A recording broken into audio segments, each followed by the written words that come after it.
Welcome to Martha Runs the World, a podcast with a new take on running, fitness, and all things health-oriented. I'm Martha Hughes, your host, and each week I present a new topic that is of interest to all runners. Welcome to episode 206 of Martha Runs the World. Thank you for joining me. This is the year-end and the year beginning episode. Right. It's still a little early here today, so I'm waking up with my coffee and ready to start the day. I plan to get a nice long walk in today. I have the day off work.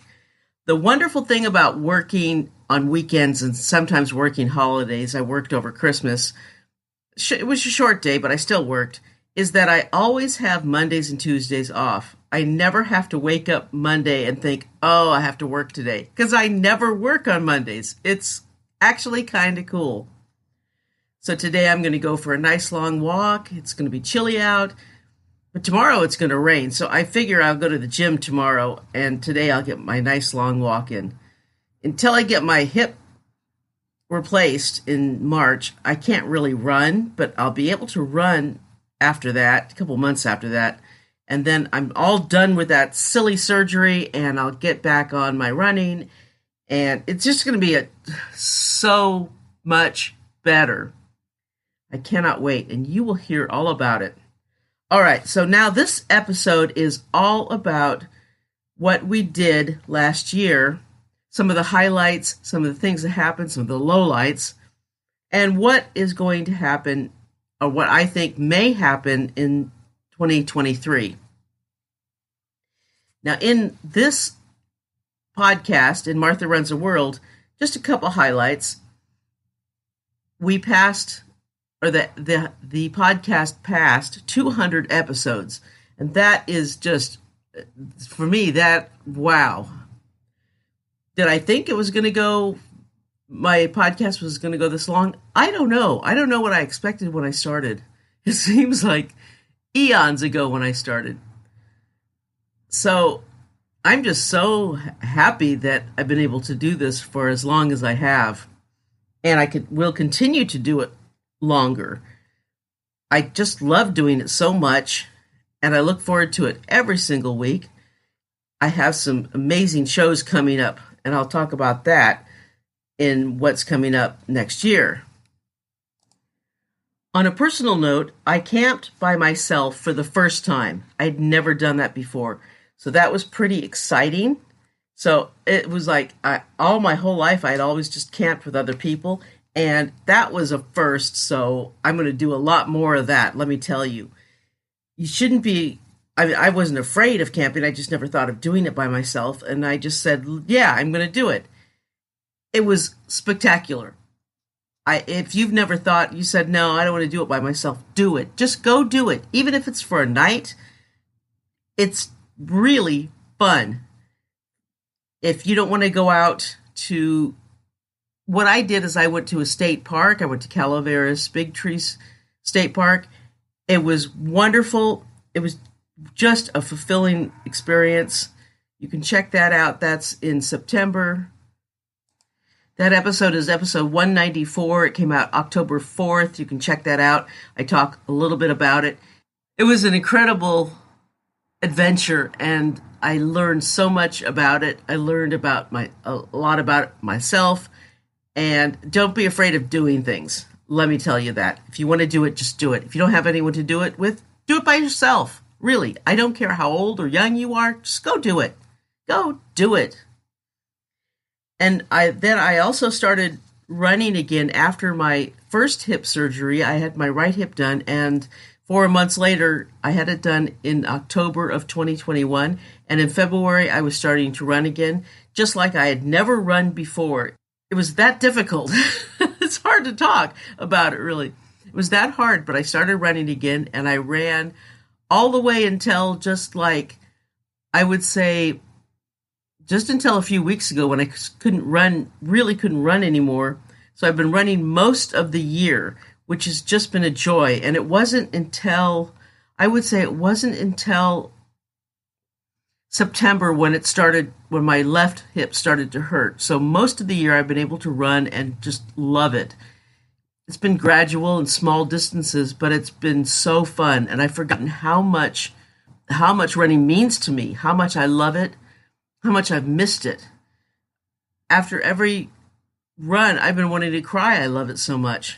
I mean, that's why I started this podcast, because I love running. I love it. And another thing I did, and this I'm not so good at, is I started doing regular videos for YouTube and TikTok. I'm not good at it, but if you want to see them, they're up. And I'll put the links on the website, martharunstheworld.com. I'm not a good videographer like some of my guests. They're amazing. I'm not, but they're there if you want to see them. Okay, now enough about the podcast. Now, some of the things that happened this year, we had a bunch of world records in running. Eliud Kipchoge is the highlight of that. He set a new marathon record of 2 hours, 1 minute, and 9 seconds. And this was in a marathon. This was not him running with a bunch of people blocking the wind for him on a pristine, beautiful course. No, this was during a race, during the Berlin Marathon, September 25th. And he's not the youngest guy either, so I think that's incredible. And well done, Eliud, I guess it is. Oh, sorry if I butchered your name. I apologize. Yes, you do set the world record, and yes, you do get it if you run the distance, even with a bunch of people surrounding you to block the wind and to keep the area pristine and wonderful. And everyone's taking everything out of the way so you don't trip or anything like that. And it's the most pristine conditions, and it's not a race. I think they're okay, but I don't look at them as highly as I do if you set a record in a race where the conditions are not pristine, where you might see a bunch of hills, where you might slip, where there might be something in your way, where it might be on a trail. And this goes for the 50K record was set in 2022. And it wasn't in a mountain. It wasn't in a usual 50K race. It wasn't on a trail. It wasn't in adverse conditions that 50Ks can be at. It was in South Africa on a road, in a beautiful, pristine road with no problems, no adversity, with Stephen Makoka did it with people surrounding him to block the wind, to give him the most wonderful conditions. He set it at 2 hours, 40 minutes, and 13 seconds. And yes, that is an incredible time. I don't give it the same weight as someone who's fast on a trail in a race. I'm just going to put it out there. Someone in a race is not going to go that fast, but someone in a race is going to have a lot more conditions to deal with. They're going to have a lot of hills, maybe mountains, maybe rocks on the trail. Maybe they have a very technical trail to deal with. They have roots. Like I said, they have rocks. They have other people on the trail. It's way different and a lot more impressive to me.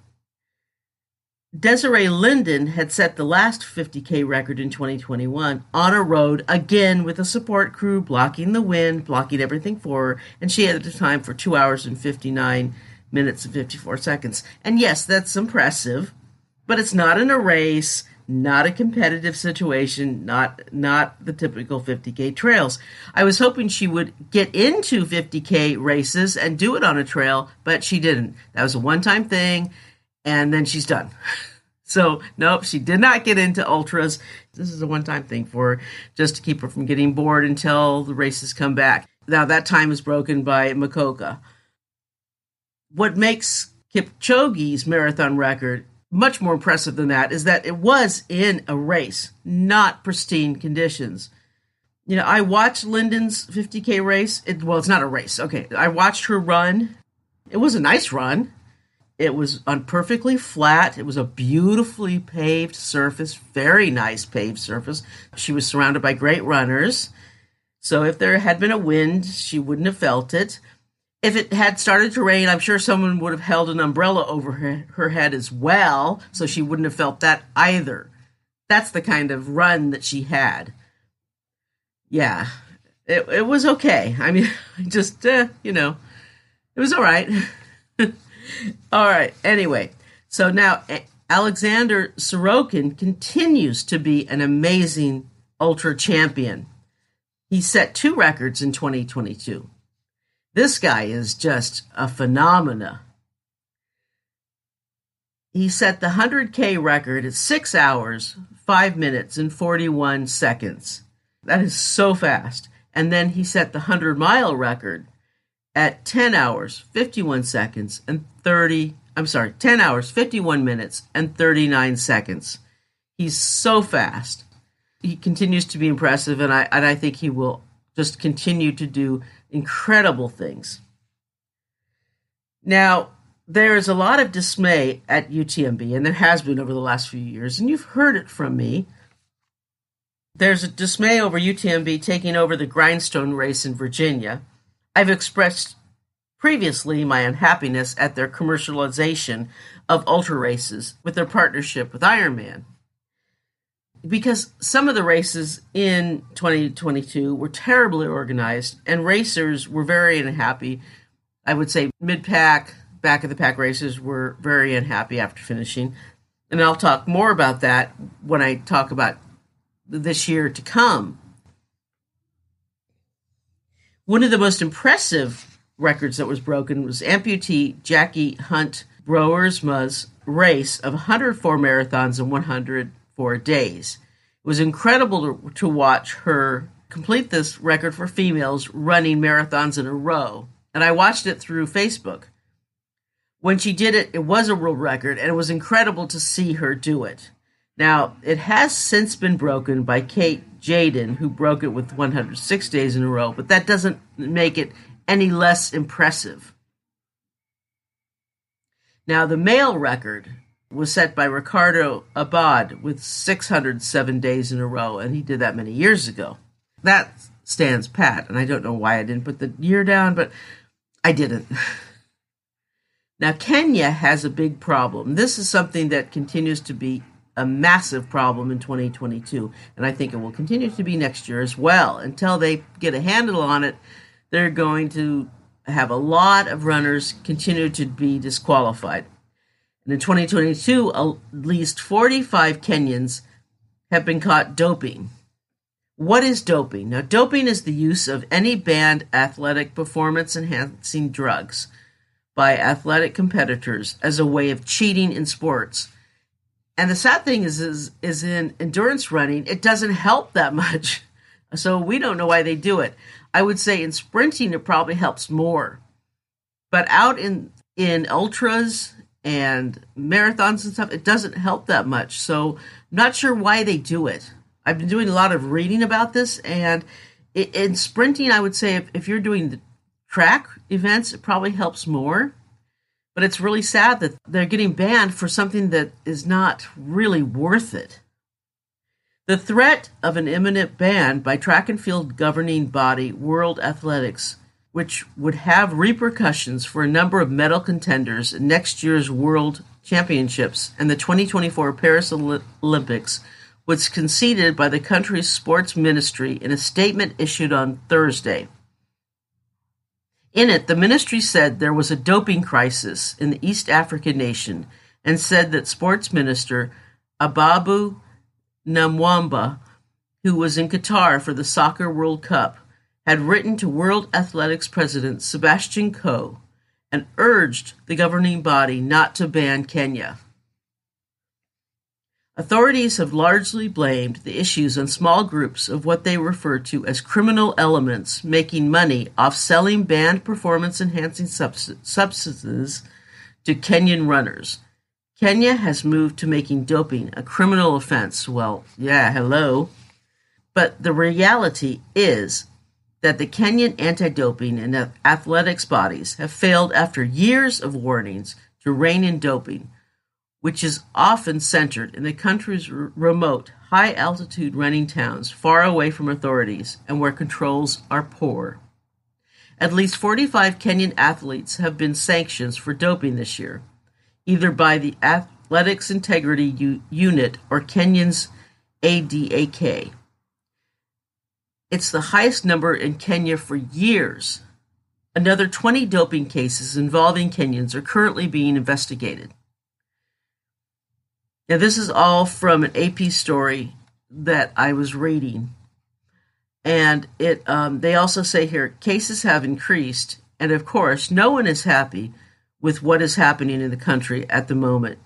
Julius Yego, the former javelin world champion, said in an interview for Kenya's Star newspaper last month. We have serious issues with many Kenyan athletes being linked to doping scandals that continue day by day. Yeah, and all that I read is from this AP story. And they really do. They have to get a handle on this if they want to actually go to the Olympics in 2024. And what would track and field be without the Kenyans? It kind of reminds me of the problems the Russians had where they were all excluded. And I think this is a real shame because people get hurt over some greedy blankety blanks. It's rather disgusting because, like I said, it just hurts people. There was a challenge between two amazing ultra runners. Michael McKnight and Ben Light challenged each other to run the Arizona Trail in 2022 for the fastest known time. Now, the Arizona Trail spans the whole state of Arizona, and it's over 800 miles long. It goes from south to north, or north to south, depending on which end you're starting.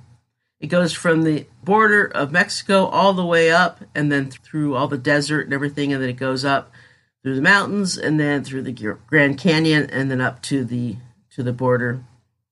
It's popular with thru hikers as a mid-length distance to finish that's not as long as the Pacific Crest Trail or the Appalachian Trail.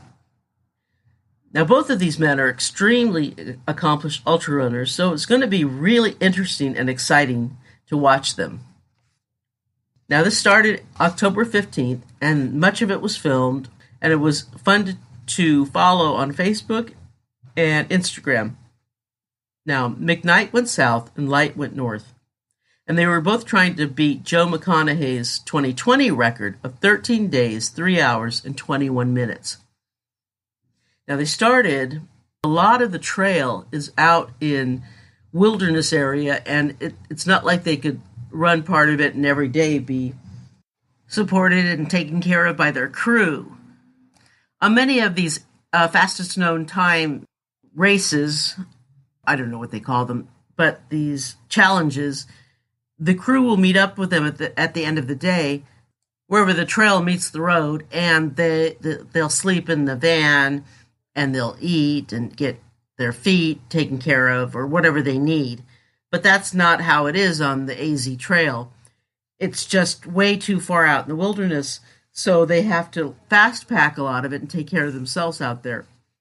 Unfortunately, neither McKnight or Light finished it, which really makes Joe McConaughey's 2020 record even that much more impressive. They both had to quit early, unfortunately, but they lasted out there over 600 miles, which that itself is also impressive, an incredible feat, an incredible try. Even though you guys didn't finish, you guys still did great. So great effort, well done. And you're very courageous for even trying and taking on such a Herculean challenge. I'm impressed and inspired. Now, we lost the printed version of Trail Running Magazine in 2022. I hadn't subscribed to it for a very long time because, in my opinion, now this is just my opinion, but in my opinion, they lost sight of our sport and replaced it with virtue signaling. Yes, they got a little too political and just kind of replaced it with making runners race, sexual orientation, or how different they looked from everyone else more important than the actual running. That's unfortunate. I was sorry to see that, so I canceled my subscription many years ago, and I'm sure many other people did too, and maybe that's why they stopped printing it. You folks, you got to keep your readers in mind. If you don't please your readers, you won't have enough readers to keep you going in business. It's kind of how it works.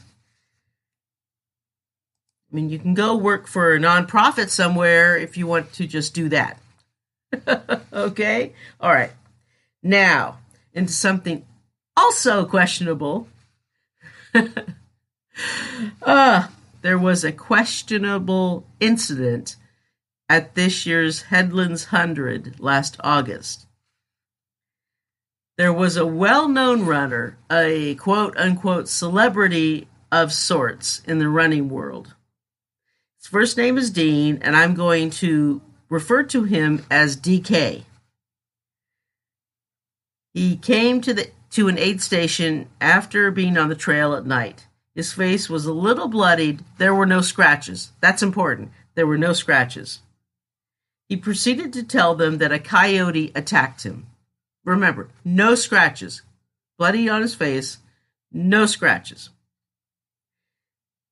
Because he said that, because he told them a coyote attacked him, he was running, a full-grown man. He actually said a healthy coyote attacked him. A healthy coyote attacked him. That's also important. It caused the race to be postponed 6 hours. This, in turn, caused a domino effect and really messed up the whole race. The Rangers would not allow anyone to stay in the parking lot area for that 6 hours, as it would constitute staying overnight. And the reason why is that it's a national recreation area. I tell you, I still got this congestion in my system. So it's really kind of hard. It's a national recreation area, so they have different rules than, say, like a local state or county park. So no one could stay there. They had to all leave. And that makes a huge difference. So they had to all leave and come back in 6 hours. So the participants, crew, volunteers, race workers, runners, everyone had to leave and come back in 6 hours. Many runners did not come back. If you had to drive an hour and a half home or something, and then an hour and a half back, why would you come back? A lot of people didn't come back. If you had to take like Uber or something like that, why would you come back? DK didn't think about any of this when he told his tale. It's just remarkable to me. Only 3 runners finished the 100-mile distance. It's frustrating to me when someone is this self-centered. Because of his story, and I say story, it messed up the whole race for everyone. It just screwed up everything. This is not the first time DK has exaggerated the truth, apparently. One time on vacation, he was spearfishing. He caught a fish that a shark took off his spear, and he told everyone that he was attacked by a shark. Yeah, okay, DK. All right, buddy. Sure thing. He's never apologized for messing up the race.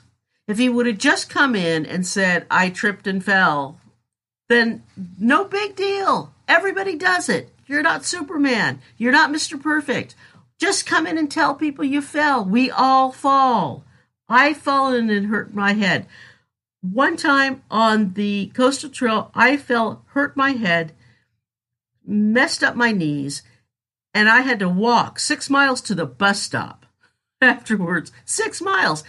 And I'll tell you this, I had to walk on the Tennessee Trail, and nobody offered to help me. Not one of those Marinites offered to say, can I help you? Can I give you a ride? Are you okay? Nobody asked if I was okay. Not one person asked if I was okay. That's how they are up there.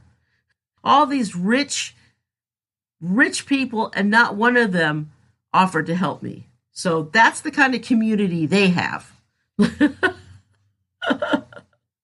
So that's how I learned. If you're in need in Marin County, no one's going to help you. Just letting you know. It's not the kind of place it is. Anyway, so he never apologized. He hasn't said since. He's been on interview shows and he's never said he was sorry. And here's an interesting fact about Western states this year. Only one woman in the top 10 finishers was in her 20s. Everyone else is older. Is that a good thing? I mean, I think older finishers are great, but are there enough younger distance runners these days? I guess we'll see in the coming years, but I don't know. I just don't know. I have a lot of opinions about kids. I work in urgent care and I see the parents these days. I'm going to leave that for another podcast. There's no place here. But yeah, I have some opinions about that. Okay, what is in store for 2023? There are lots of new running shoes out in 2023. I'm just going to mention a few pairs of some of the wilder, crazier models. If trying new brands of running shoes is on your list, here are 4 different kinds that I saw mentioned a few times. Okay, Hoka has a new brand, the Rocket X2, $250. $250. It's called a Marathon Super Shoe. It has a 40 millimeter heel. 40. Okay, stilts time. If you really need a $250 super shoe, this one is yours.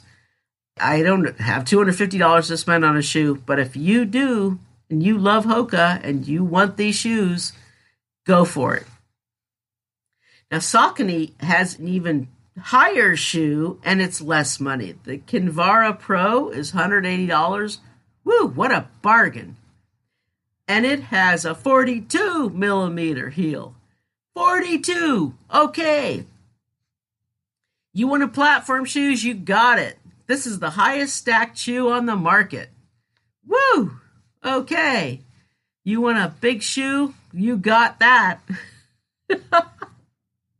Now let's go down to something a little more my style. I don't know. I've never tried Topo, but I may. The Cyclone 2, the heel stack is 28 millimeters, so much more reasonable. It's ultra soft. It has a firm frame. It's very light. And the running shoe riders are loving this shoe. So this may be the one that you like.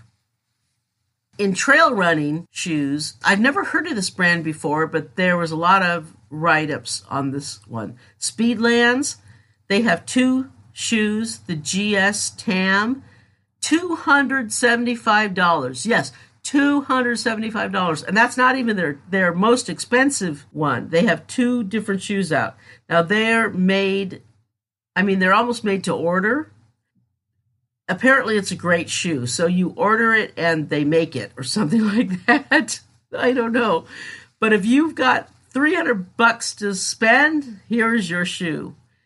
And then they have another shoe, the SLHSV, and that's $375. $375. That's a more minimalist shoe. That's a lower shoe. The Tam has a higher heel, apparently. So those are the newest shoes out in 2023. Take a look at them, see if you have a lot of money to spend. These might be for you. Talk about rising prices. I do foresee that with inflation skyrocketing, race companies will have no choice but increase prices of races. We've already seen that. I mean, road marathons are $300 or more, right? I mean, unless it's a tiny little company, you're not going to get a road race for a very cheap price. And if you do, go for it. I will continue to say, support your local races. Support your local race companies. You've got companies like UTMB who want to take over the world. Let's not let them. Let's not support them doing it. Support local race companies. First and foremost. I also, in trail running, before I go there, in trail running, I think more race companies are going to offer participants the choice of not getting shirts.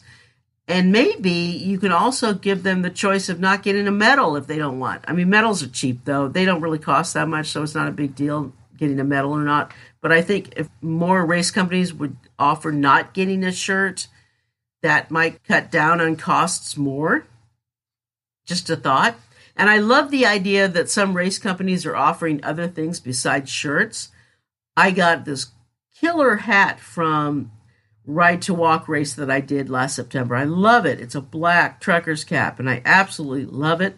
And I love getting things other than the shirts. I mean, I love shirts. I wear all my race shirts, but I love getting other things besides that. Also, expect more printed magazines to stop printing. I mean, I was thinking of restarting my prescription to Ultra Running Magazine again. I don't get any running magazines anymore. They're just too expensive, and they just don't print anything I'm interested in. But then I looked at it, and I mean, it's been a while since I've run it.